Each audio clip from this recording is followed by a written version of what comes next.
to sacrifice. They only heard stories. I'm tired of our children just hearing stories about this thing. Well, I'll preach by myself if I have to. I'm tired of our children just hearing stories about what God used to do. That's right. Amen. They had not seen the miraculous that could not be explained. They knew comfort. They knew prosperity. But they didn't know God. That's right.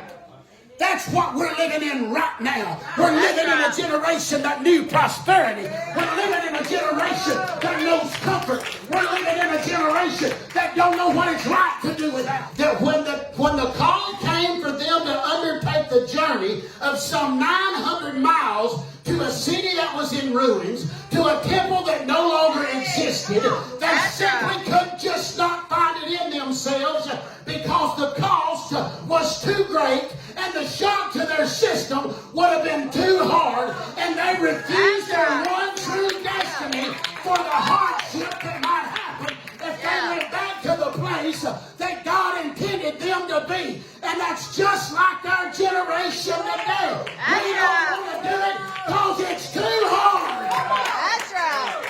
How you going to fight devils? You don't even come to church but 45 minutes on Sunday. Yeah. Come on. That's right. And then you come and you sit there on the seat, don't even half get up and don't even half worship God. And then you expect to fight a demon when it comes in. That ain't going to happen. I'm sorry. That's right. I'm sorry. It just don't work that way. You have a destiny. Either you want to make it to heaven or you don't. That's what it all comes down to. Either you want to go to heaven or you don't. And there is nothing in this world worth hanging on to that's going to make me miss my destiny.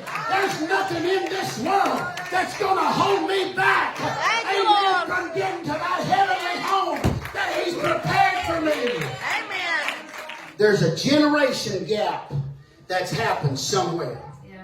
There's a huge gap between the church in America and the church from the book of Acts. You got to understand this morning, church, that the enemy is waged war. And if the church does not go back to doing things the way the early church did it, we will not have a chance. But yet we got an entire church world today that thinks just because they come to church on Sunday morning. We got an entire church world today that thinks because they do something good for somebody every now and then. And let me tell you something, that they've got power. That ain't got nothing to do with it. And they're walking around with a little candle lit when all they would have to do is turn the lights on and have the real power that God wants them to have. But that's going to take work, and that's going to take effort, and that's going to take somebody that's willing to get down on your knees every night and pray through. I'm not interested in just coming and singing a few songs and preaching to you and let's get up and pray a prayer or two and say let's go home and do this next Sunday. That ain't what I'm interested in. People need delivered and people need free. And there's freedom in the name of Jesus. And there's deliverance in the name of Jesus. And there's power in the name of Jesus. And we got to grasp a hold of that thing while we still can. Amen. The Bible said in Mark chapter 1, verse 39, that Jesus went into all the synagogues and He preached and He cast out devils. Yeah. Listen, casting out devils to Jesus was just as common as preaching was. Yeah. My kid has not seen what I saw growing up. And my kid didn't see what my mama saw growing up. Wait a minute. Do you understand where I'm going with that?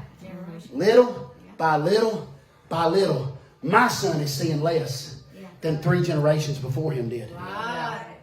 We got generations that are seeing less and less and less, Brian. You don't have to agree with me. You don't have to agree with me.